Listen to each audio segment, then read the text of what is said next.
정치권 이슈와 정책 분석을 통해 여론의 심장을 저격하고 민심의 흐름을 날카롭게 꿰뚫어봅니다. 여심 저격, 정은혜 전 더불어민주당 의원, 김혜란 전 국민의힘 대변인 두 분 모셨습니다. 반갑습니다. 하루 새 정말 많은 일들이 있었습니다. 그렇죠. 자, 오늘 하나하나 짚어보도록 하겠습니다. 자, 먼저 대선까지 32일 남았습니다. 그야말로 경랑이 일고 있는데 우선 초유의 대행 체제부터 짚어보도록 하겠습니다. 대통령 선거에다 경제, 안보, 외교 모두 중차대한 상황에서 내각 최고위 인사들의 자리가 지금 비어있는 상황인데요. 책임 정치는 실종이 되고 정치 공황만 남았다, 이런 비판이 있습니다. 김혜란 대변인 어떻게 생각하십니까? 네, 정말 헌정사상 초유의 그 대행 연쇄 사임이 있었습니다. 네. 이거 뭐 가장 중요한 타격이 있는 것은 외교 안보 분야겠죠. 네, 외교부가 주한 공관에다가 다 어제 최상목 대행 체제를 알리는 이제 공안을 다 보내기로 했다가 긴급히 수거했습니다. 네. 대행자가 바뀌었으니까요. 네, 어제 뭐 민주당이 그 탄핵을 하려고 하니까 최 부총리가 사임을 했죠. 네. 한덕수 총리는 사퇴를 했지만 또 당일 0시가 안 지났다고 해서 그 사직서를 수리를 했습니다. 네. 그래서 이주호 대통령 권한대행 부총리 겸 교육부 장관 대행 체제로 그렇게 지금 가게 돼 있는데요. 또 국가안전보장회의도 그래서 이주호 대행이 소집을 했습니다. 지금 이렇게 12월 3일 계엄 이후에 군 통수권자가 지금 4번 바뀌었습니다. 미 국무부는 우리는 우리 동맹의 안정성과 지속성을 보장하기 위해 이주호 대통령 권한대행 부총리 그리고 한국과 협력하는 데 전념하겠다, 이렇게 말하고 있는데, 이런 입장 표명이 그러니까 4번 있었던 거죠. 계속 사람을 바꿔가면서. 네, 그렇기 때문에 지금 사실은 이 혼란한 전국에서 국정을 좀 안정되게 운영해줘야 되는 한덕수 총리가 지금 대권 행보를 했다는 것, 정말로 사퇴를 하게 된 이것에 대해서 사실 이제 평생 공직자로서 존경받았던 분이신데 그런 책임감이 좀 아쉽다는 말씀을 드릴 수 있겠습니다. 네, 그 민주당의 탄핵에 대해서는 어떻게 생각하십니까? 그것도 정말 문제가 심각하죠. 지금 그 최상목 우리 부총리에 대한 탄핵은 사실은 여태까지 사유가 없다가 거의 어제 그 이재명 후보의 공직선거법에 대한 거의 뭐 분풀이 탄핵이라고 지금 많이들 이야기하는데요. 그렇게 되어서는 안 되겠죠. 지금 재판부에다가 보복하려는 그런 의도로 이런 탄핵을 남발한다는 것도 굉장히 부적절하다고 생각합니다. 네, 민주당 측 입장 들어볼까요? 네, 제가 초등학교 1학년 딸 아이가 있는데요. 어제 뉴스를 보다가 그런 질문을 하더라고요. 엄마, 우리나라는 대통령이 몇 명이야? 네, 이런 질문을 하는데 대행의 대행까지 거듭되는 이런 상황을 보면서 우리가 미래 세대들에게 도대체 어떻게 이 메시지를 전달해야 할지 저조차도 너무 걱정이 됩니다. 가장 큰 문제는 12.3 계엄이었죠. 그리고 내란이 있었다는 것, 그리고 그 이후에 국정을 안정적으로 이끌어야 할 총리가 지금 사퇴를 하고 대선 출마를 하겠다. 이 부분이 저는 가장 큰 문제라고 생각을 합니다. 국정을 안정적으로 관리하고 그리고 이후에 대통령 선거를 관리해야 할 심판이 본인이 상황이 좋아 보이니까 갑자기 플레이어로 뛰겠다, 선수로 뛰겠다고 이런 뛰쳐나온 상황에서 굉장히 무책임한 정치를 하고 있다. 정말 단 60일도 버틸 수 없는 그런 총리가 어떻게 5년이나 대통령으로 이끄는 그런 국정을 운영을 할 수 있을지 더욱더 저는 의심이 되는 상황이고요. 그리고 최상목 대행에 저희가 탄핵을 했던 것은 사실은 권한 대행으로서의 자격을 이미 상실한 것을 전 국민에게 보여줬다라고 생각을 합니다. 내란 중에 너무나 무책임한 태도였고 본인이 대통령 놀이 하지 않았습니까? 그런 상황에서 어떻게 다시 그 사람에게 대통령의 권한 대행을 맡길 수 있겠습니까?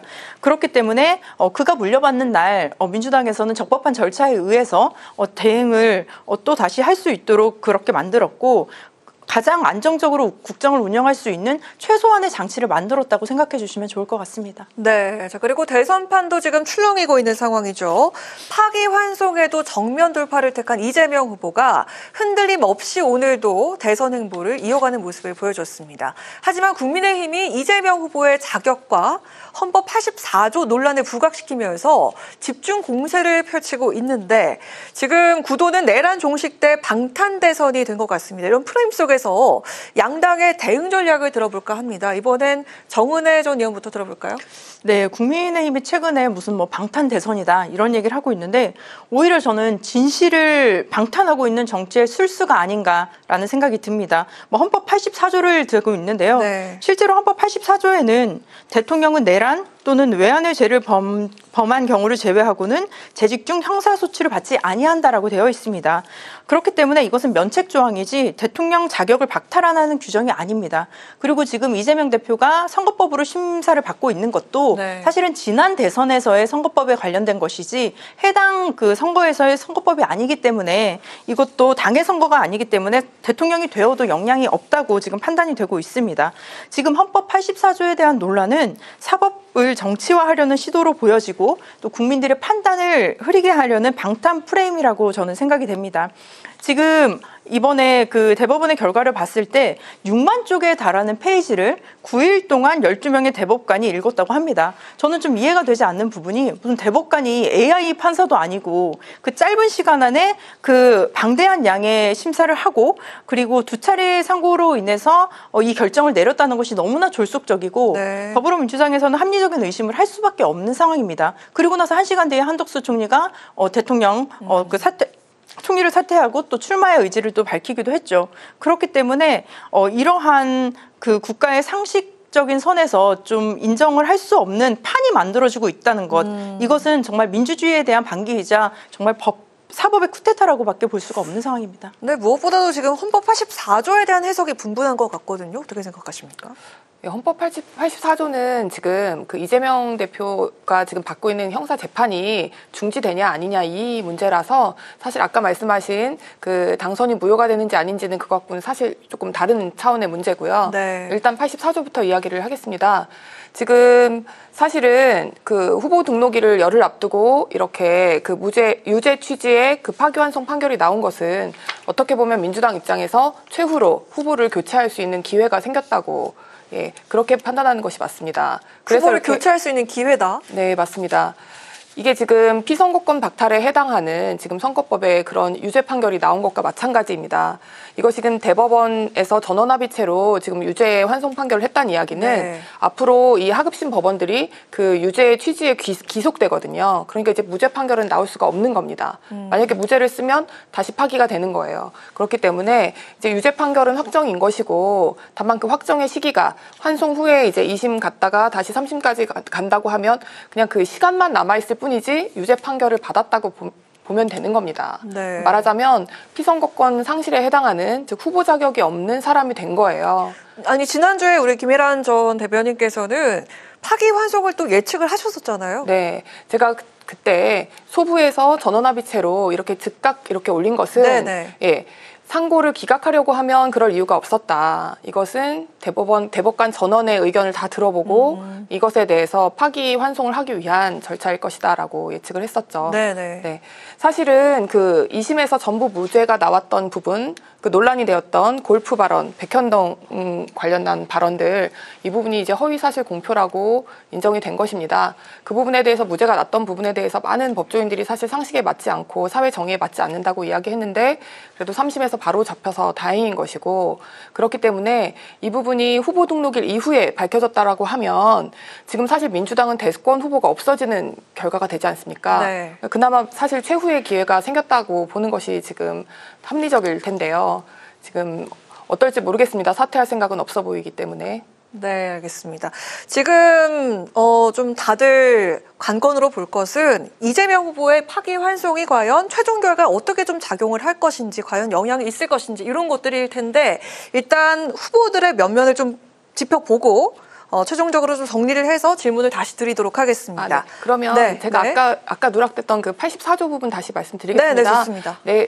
그 문제가 되는 쟁점은 그것입니다. 그 소추가 그 공소 제기만을 의미하는지 아니면 이미 진행되고 있던 재판, 네네. 그것이 정지가 되는지 안 되는지 지금 사실은 학계의 압도적인 다수설은 그 소추되지 않는다라는 거는 새로 공소 제기가 안 된다는 것이지 네. 기존에 있었던 재판은 정지되지 않고 계속 진행된다고 봐야 된다는 것입니다. 아. 그렇기 때문에 지금 이번에 파기환송된 이 판결이 그 대선 전에 확정이 안 된다 하더라도 설사 그래서 이재명 그 후보가 대통령이 당선이 된 이후라도 그때 만약에 이게 확정이 되면 네. 그럼 당선 무효 사유가 되는 것입니다. 민주당 측에선 당선이 되면은 재판이 정지가 돼야 한다 이런 입장이잖아요. 네, 지금 뭐 헌법학자들도 그렇고 뭐 법률가들도 굉장히 의견이 분분하기 때문에 저희가 지금 확정지어서 말은 할 수는 없을 거라고 네네. 저는 생각이 듭니다. 그리고 특히 헌법 84조 같은 경우는 내란죄나 외환죄가 아닌 이상은 형사재판을 받지 않는다는 내용이라서 재임 중에는 물론 재판을 받지 않는다는 내용도 들어가 있습니다. 그렇기 때문에 이 부분에 대해서는 물론 논란의 여지가 있겠지만 오히려 저는 지금 당선되기 이전에 이렇게 졸속으로 너무나 급하게 재판이 진행되고 있는 것 자체가 사법부가 지금 정치에 개입을 하고 있다, 정치에 관여를 하고 있다라고 의심이 됩니다. 네, 알겠습니다. 자, 그리고 이번 대선판의 최대 변곡점이 될 한덕수 전 총리 이야기를 좀 해보도록 하겠습니다. 오늘 오전에 출마 선언을 했습니다. 이 자리에서 개헌을 완료하고 3년 차에 퇴임을 하겠다 이렇게 밝혔고요. 그리고 한덕수 전 총리가 호남 출신입니다. 그리고 엘리트 관료 출신으로 중도 보수와 호남표에 영향력이 있다 이런 분석이 나오고 있거든요. 그야말로 새로운 핵으로 등장한 한덕수 전 총리인데 실제로 등판을 했을 때 영향력이 얼마나 될지 예측을 좀 해볼까요? 네, 과거에 저는 반기문 사무총장의 길을 똑같이 걸을 것이다 라는 생각이 듭니다. 네. 물론 본인의 출신이라든지 과거의 그 행정 경험을 통해서 어느 정도 지금 국민들의 신뢰를 받는 것처럼 보여질진 모르겠지만 막상 본인이 그 전에 기대를 받는 입장과 그리고 후보로서의 입장이 되었을 때는 국민들의 판단 기준이 너무나 달라집니다. 특히 정치인은 어항 속에 있는 물고기처럼 국민 여러분들이 360도 그에 대한 모든 것을 보게 됩니다. 그래서 과거의 행적들부터 과거에 행정을 하면서 잘못된 것들까지 모두가 털어올게 되는데요. 물론 뭐 가족이나 이런 리스크 부분은 좀 없어질 수 있다고는 예상이 되긴 하지만 그럼에도 불구하고 이 내란 사태에서 본인이 행동이 어땠는지 그리고 대한민국을 지키기 위해 과거에 다른 정부에서 여러 정부에서 중요 요직을 지냈지만 사실은 고 노무현 전 대통령의 그 추도식에도 참석하지 않았습니다. 네. 그런 모습들을 국민들이 더 기억을 하고 있고 가장 큰 문제는 지금 저는 선관위가 한 전 총리의 그 불법 사전 선거 운동을 당장 조사해야 된다고 생각을 합니다. 지금 그 출마 과정에서 총리실 소속의 공무원들이 동원됐다는 의혹이 있습니다. 네. 이런 제보들도 있고요. 그리고 총리실에서 받았다면서 그 자료들을 지금 증거로 제출하는 분들이 있습니다. 이것은 분명한 선거법 위반이자 전 직권남용이라고 생각을 합니다. 그래서 본인이 총리 시절에 공무원을 동원해서 사전 선거 운동을 했다? 이 부분 자체만으로도 저는 분명히 대통령으로서 자격이 없다고 말씀을 드리고 싶고요. 앞서 말씀드린 대로 국민의 혈세로 사전 선거 운동을 하고 단순히 지금 60일도 권한 대행을 할 수 없는 사람이 어떻게 뭐 본인은 3년 대통령을 하겠다고 했지만 3년, 5년 대한민국을 이끌어갈 대한민국의 주권을 이끌어갈 대통령으로서 우리가 선출을 할 수 있는지는 저는 현명하신 국민들이 판단하실 거라고 생각합니다. 정은혜 전 의원께서 보시는 한덕수 전 총리의 영향력이 지금 언론에 드러나는 것만큼은 아닐 것이다. 이렇게 예측을 하시는 걸로 정리를 해볼 수 있을 것 같고요. 네, 지금 굉장히 네. 크게 거품이 끼어 있다. 네. 그리고 대한민국은 양당제가 분명히 존재합니다. 뭐 양당제 국가는 아니지만 소수 정당들도 있지만 주요 두 정당이 이끌고 있는데요. 사실은 정당의 가장 큰 목표는 정권 창출입니다. 그렇기 때문에 정당에 많은 인프라들이 있고 뭐 당직자들이라든지 아니면 비용이라든지 모든 측면들이 정당의 그 리소스 인프라가 다 되어 있습니다. 근데 일단 본인이 나와서 뭐 단일화를 하든 합류를 하겠지만 저는 국민의힘이 너무 안타까운 사실은 국민의힘에도 너무 좋은 후보들이 당내에서는 있다는 겁니다. 네. 당내 경쟁을 통해서 후보를 계속 키워내야지 3년 전의 악몽을 지금 되풀이하지 마십시오. 국민의힘이 당원들 그리고 국민의힘의 이제 후보가 이번 주 토요일에 선출이 될 텐데 저는 당당하게 국민의힘 내에서 후보를 선출하고 단일화를 하더라도 국민의힘 후보로 단일화를 해야 된다고 생각합니다. 이 국민의힘 후보와의 단일화에 대한 내용은 잠시 후에 좀 더 짚어보도록 하고요. 자, 지금 읽히는 분위기가 어떻습니까? 김혜란 전 대변인께서는. 네, 이 질문의 취지상 그 호남 출신이기 때문에 네네. 예, 이렇게 호남표나 아니면 중도 보수에 더 영향력이 있지 그렇죠. 않을까. 사실 저는 그 부분이 상당히 의문입니다. 지금 그래서 이른바 친민주계 인사들하고 접촉이 많다고 지금 언론에 많이 나와요. 네. 정대철 헌정회장이라든지 아니면 이낙연 전 총리 이런 분들하고 계속 접촉을 하고 하는데 지금 최근에 그 이낙연 총리 측에서 국민의힘 당명을 교체하고 네. 그리고 당의 쇄신을 약속하면 생각해 보겠다 이런 식의 사실 우리 당원들로서는 굉장히 자존심 상하고 있을 수 없는 그런 도대체 왜 말하자면 문재인 전 정권의 남은 인사들에게 이런 갑질을 당하면서 왜 휘둘리는지에 대해서 굉장히 반발이 심했습니다. 그리고 지금 지난번 마지막 토론회에서 한동훈 후보, 김문수 후보 두 우리 당의 그 최종 결선에 지금 오른 두 후보들도 이에 대해서 굉장히 부정적이에요. 김문수 후보 그렇게 말하지 않았습니까? 당명 교체에 대해서 옆집 애 보고 네. 남의 집 애 보고서 이름 바꾸라 그러는 거랑 마찬가지다. 네. 지금 사실 이렇게 새미래민주당하고 이렇게 접촉할 거면 사실은 새미래민주당이 후보를 내서 끝까지 완주하는 게 우리 당 입장에서는 제일 좋습니다. 그 표를 어느 쪽 표를 가르겠습니까? 지금 만약에 이낙연 총리나 정세균 이런 분들하고 같이 만나서 악수하고 사진 찍고 한다고 해서 호남 쪽 분들이 국민의힘에다가 표를 주지 않아요. 네, 그렇기 때문에 이거 사실 현실성이 없고 굉장히 허울 좋은 얘기지만 우리 당의 당원들에게는 반발만 불러일으킬 아이디어라고 생각합니다. 네, 자 그럼 국민의힘 쪽으로 넘어가서 경선이 지금 막바지에 이르렀죠. 내일이면 최종 대선 후보가 선출이 됩니다. 초반에 우위를 달렸던 김문수 후보냐, 그간 기세를 올려왔던 한동훈 후보냐, 예측이 쉽지 않아 보이는데 한덕수 전 총리와에 대한 단일화에 대한 입장은 처음에 좀 긍정 신호를 보였다가 지금은 부정적인 걸로 좀 이렇게 변화가 있었습니다.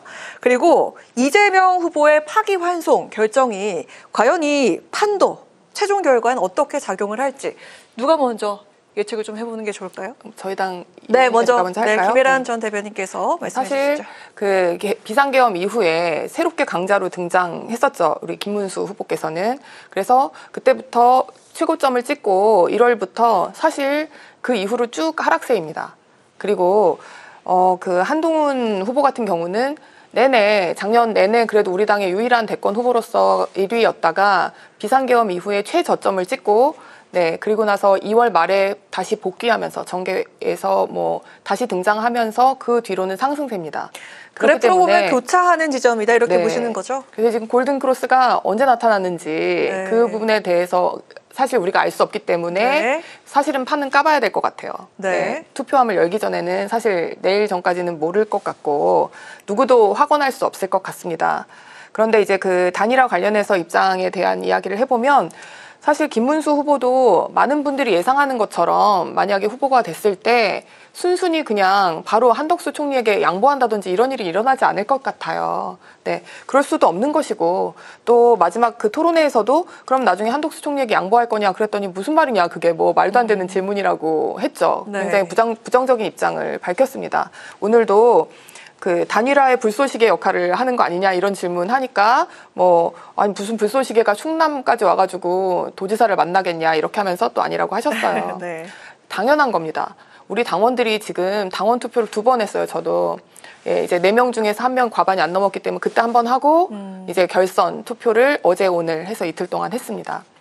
이렇게 당원들이 이런 당원권을 행사해서 투표를 했고 77만 명의 당원들이 엄청난 비용을 들여서 2번에 걸쳐서 당원 투표를 해서 뽑은 우리 후보가 되는 겁니다.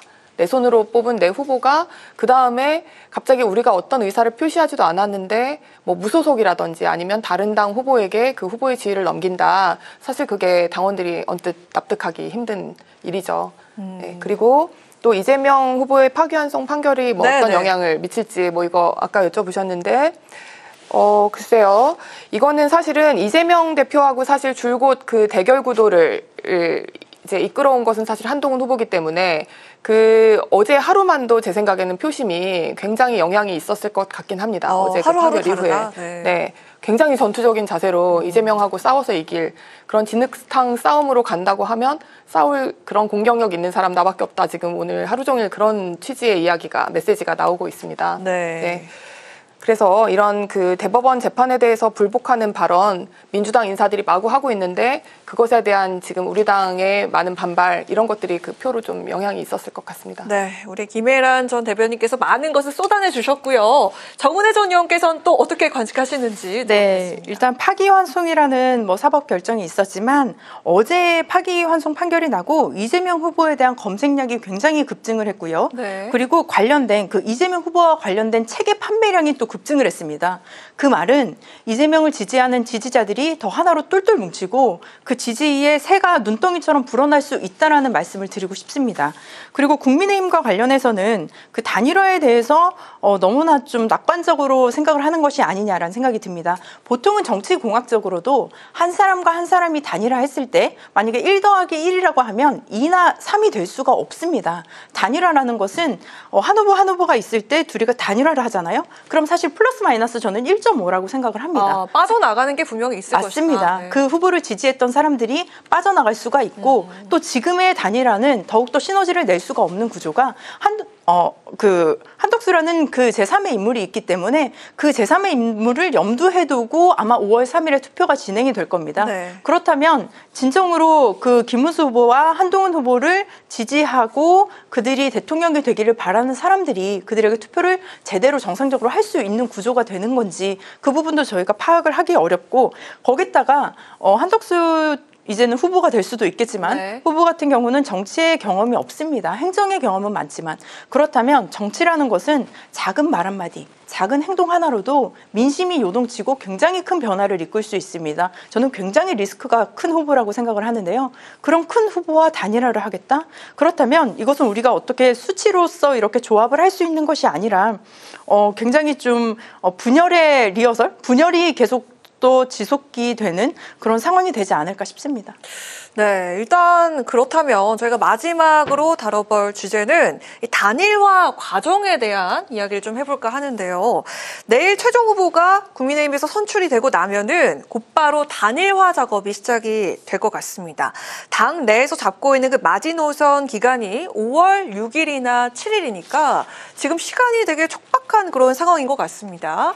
시간이 부족한데 예상 밖에 또 혈투가 벌어질 수도 있다. 이런 예측이 있는데 이 단일화 과정이 과연 순조롭게 펼쳐질지 이걸 조금 예측을 해보고 오늘 마무리해보도록 하겠습니다. 네, 6일, 7일 이야기 나오는 건 이것 때문입니다. 7일 낮에 12시에 선거 공보물 발주 시한이에요.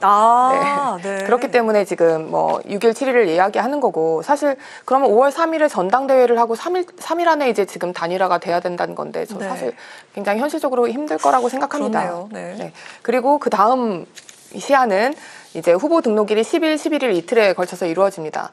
11일까지 단일화가 되지 못하면 국민의힘의 그 번호인 2번을 부여받지 못하게 되는 것입니다. 네. 그리고 또 만약에 무소속으로 나간다. 이렇게 됐을 때도 가능은 하겠지만 그렇게 됐을 경우에 25일까지 단일화가 되어야지 그렇지 않으면 투표 용지에 두 후보의 이름이 다 올라가게 됩니다. 아, 그렇군요. 예, 다 올라가고 이제 그 선을 그어서 삭제하는 방식으로 해서 누가 딱 보여요. 아. 네, 아예 그 투표 용지에서 빠져야 사실 단일화의 효과가 있을 그렇죠. 텐데, 네, 단일화 효과가 떨어지게 됩니다. 그렇기 때문에 이런 이제 3단계에 걸친 이제 그 시한이라는 것이 있고, 네, 지금 이 부분에 대해서 여러 가지 단일화에 대한 방안까지 벌써 막 이야기가 나오고 있습니다. 네. 막 여론조사 하겠다고 벌써 안심번호 받았다는 이야기도 나오더라고요, 언론에.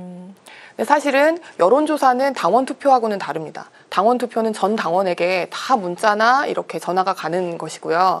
여론조사는 그냥 무작위로 그중에 전체 인원 중에 1,000명, 2,000명, 몇천 명한테 하여튼 샘플을 조사하는 방식인 거죠.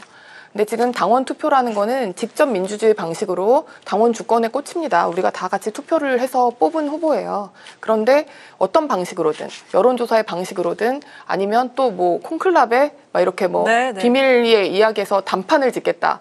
그렇게 하면 예를 들면 우리가 그런 민주적 정당성을 부여했습니다. 우리 당원들이 지금 2차에 걸친 당원 투표를 통해서.